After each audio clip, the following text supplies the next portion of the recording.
Hello दोस्तों, अगर आप कैपिटलाइज्ड वैल्यू ऑफ प्रॉपर्टी निकालना चाहते हो तो उसके लिए कुछ बेसिक जानकारी होनी बहुत ज़रूरी है। वही बेसिक जानकारी आज पढ़ेंगे बैठ के आराम से अपने अपने घर, और आपके साथ रहेंगे आपके अपने अविनाश सर। तो देर किस बात की है, फटाफट शुरू कर देते हैं आज का लेक्चर।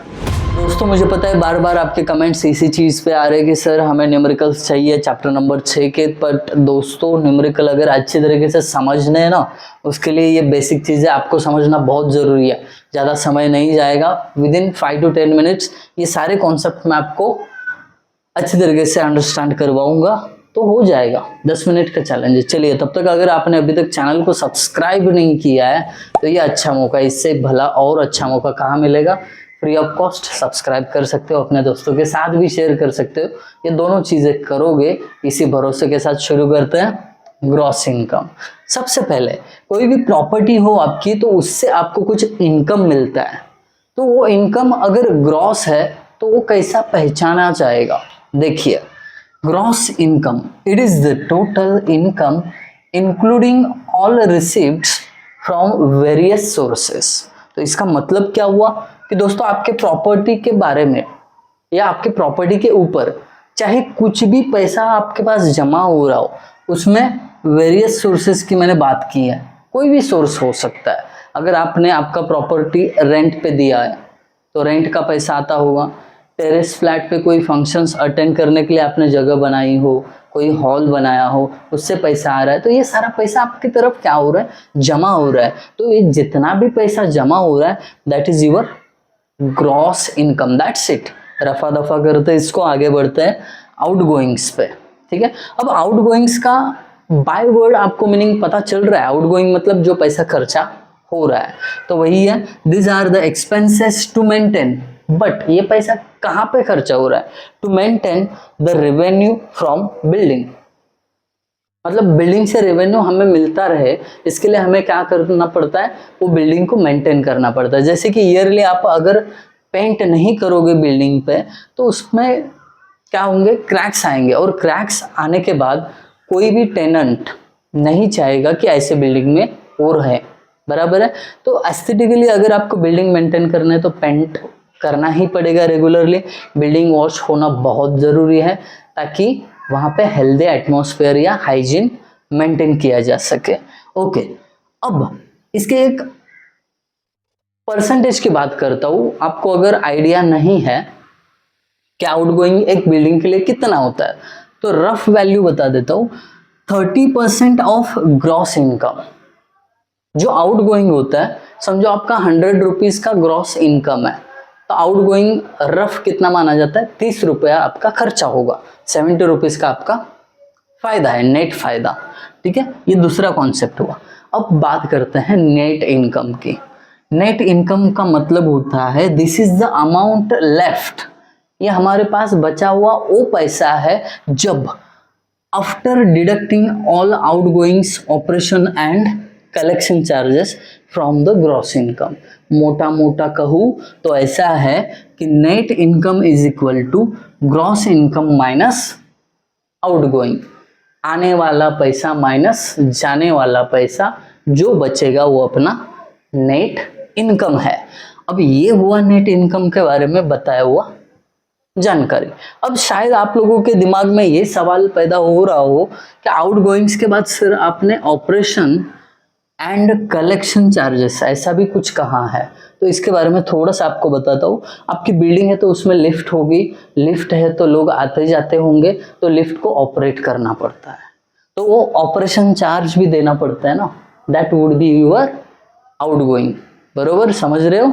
जो खर्चा आपको बिल्डिंग के ऑपरेशंस में हो रहा है ना, उसको बोलते हैं ऑपरेशन चार्जेस। आप बोलोगे कि सर अब ये कलेक्शन चार्जेस क्या है?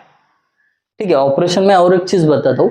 आपके बिल्डिंग में स्वीपर आता है, तो कोई फोकट में काम नहीं करेगा, स्वीपर को पैसा देना पड़ता है। तो वो स्वीपर क्या करता है? बिल्डिंग को ऑपरेशन कंडीशन में रखता है ना। अगर हाइजीनिक मेंटेन नहीं रहा आपके बिल्डिंग में, अगर वहाँ पे क्लीनलीनेस नहीं है, तो कोई भी टेनेंट आके रहना नहीं चाहेगा। सो दैट्स द बेसिक खर्चा ऑफ ऑपरेशन। अब कलेक्शन, कई जगहों पे क्या होता है, बिल्डिंग में जो भी रेंटर रह रहे हैं उनका जो रेंट है वो कलेक्ट करने के लिए कोई स्पेसिफिक लेबर वहाँ पे अप्लाई किया जाता है, लेबर नहीं कह सकते, कोई भी पढ़ा लिखा आदमी है उसको यूटिलाइज किया जाता है। वो क्या करता है, सब घरों का या फ्लैट्स का क्या करता है, रेंट कलेक्ट करता है और वो ओनर के पास जमा कर देता है। तो वो जो पॉकेट में नहीं करेगा कलेक्शन, उसके लिए कुछ पगार देनी पड़ेगी, वही कलेक्शन चार्ज होगा। तो ये सारा जब आप ग्रॉस इनकम से माइनस करोगे तो बचा हुआ जो पैसा है उसको आप नेट इनकम कह सकते हो ना दोस्त। ठीक है, मैं थोड़ा वॉल्यूम मेरा कम कर रहा हूँ क्योंकि आज छुट्टी का दिन है, शायद हो सकता है आजू बाजू वाले डिस्टर्ब ना हो जाए। ठीक है, चेक करते हैं इस पे, अगर वॉइस प्रॉपर आ रहा है तो इसी टोन में, ताकि मेरा एनर्जी भी बचे। समझ रहे हो? चलिए, ईयर्स परचेस। ईयर्स परचेस क्या है? अब देखिए, ईयर्स परचेस ये ऐसा वर्ड है जो आपको कुछ इंडिकेट कर रहा है कि मतलब अगर किसी प्रॉपर्टी को आप परचेस करना चाहते हो थ्रू इट्स इनकम, ये बिल्डिंग है मेरा, ठीक है, अब ये बिल्डिंग में मुझे जितना पैसा मिल रहा है उन पैसों से कितने सालों में मैं ये बिल्डिंग खरीद सकता हूँ। मानो कि 10 लाख की बिल्डिंग है और ये 10 लाख की बिल्डिंग से मुझे हर साल 1000 रुपीज मिलता है। ठीक है, तो वहां पे इंटरेस्ट रेट वगैरह जोड़ के मुझे कितने साल लगेंगे ये बिल्डिंग क्या करने के लिए, परचेस करने के लिए। आई बात समझ में? ये मोटा मोटा कॉन्सेप्ट मैंने बता दिया ईयर्स परचेस का। अब इसका फायदा कहाँ पे होता है ईयर्स परचेस का?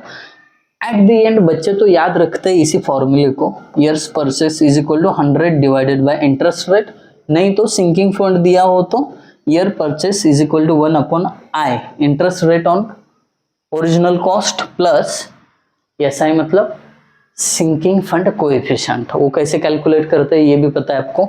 सिंकिंग फंड कोएफिशिएंट जो है ना, SI is equal to IS upon IS plus 1 raise to n minus 1। ये फॉर्मूला बार बार लगने वाला है, इसके लिए लिख रहा हूं मैं। ये हो गया अपना ईयर्स परचेस के बारे में। ठीक है, डेफिनेशन एक बार देखते हैं। It is the capital sum required to be invested in order to receive an annuity of RS 100 at certain rate of interest. Rate of interest दिया जाएगा आपको, फिर उसके बाद कैपिटल कॉस्ट भी दी जाएगी। ठीक है, ओरिजिनल कॉस्ट, उसका यूज करके आपको क्या करना है, ये ईयर्स परचेस कैलकुलेट करना है। और ईयर परचेस एक बार इन फॉर्मूले से मिल गया तो आप कैपिटल वैल्यू निकाल सकते हो। अब कैपिटल वैल्यू मतलब क्या, कैपिटलाइज वैल्यू मतलब क्या, आपके प्रॉपर्टी की आज के डेट में क्या वैल्यू है ये पता करना मतलब कैपिटलाइज्ड वैल्यू है। डन। अब देखते हैं एन्युटी। एन्युटी मतलब क्या है?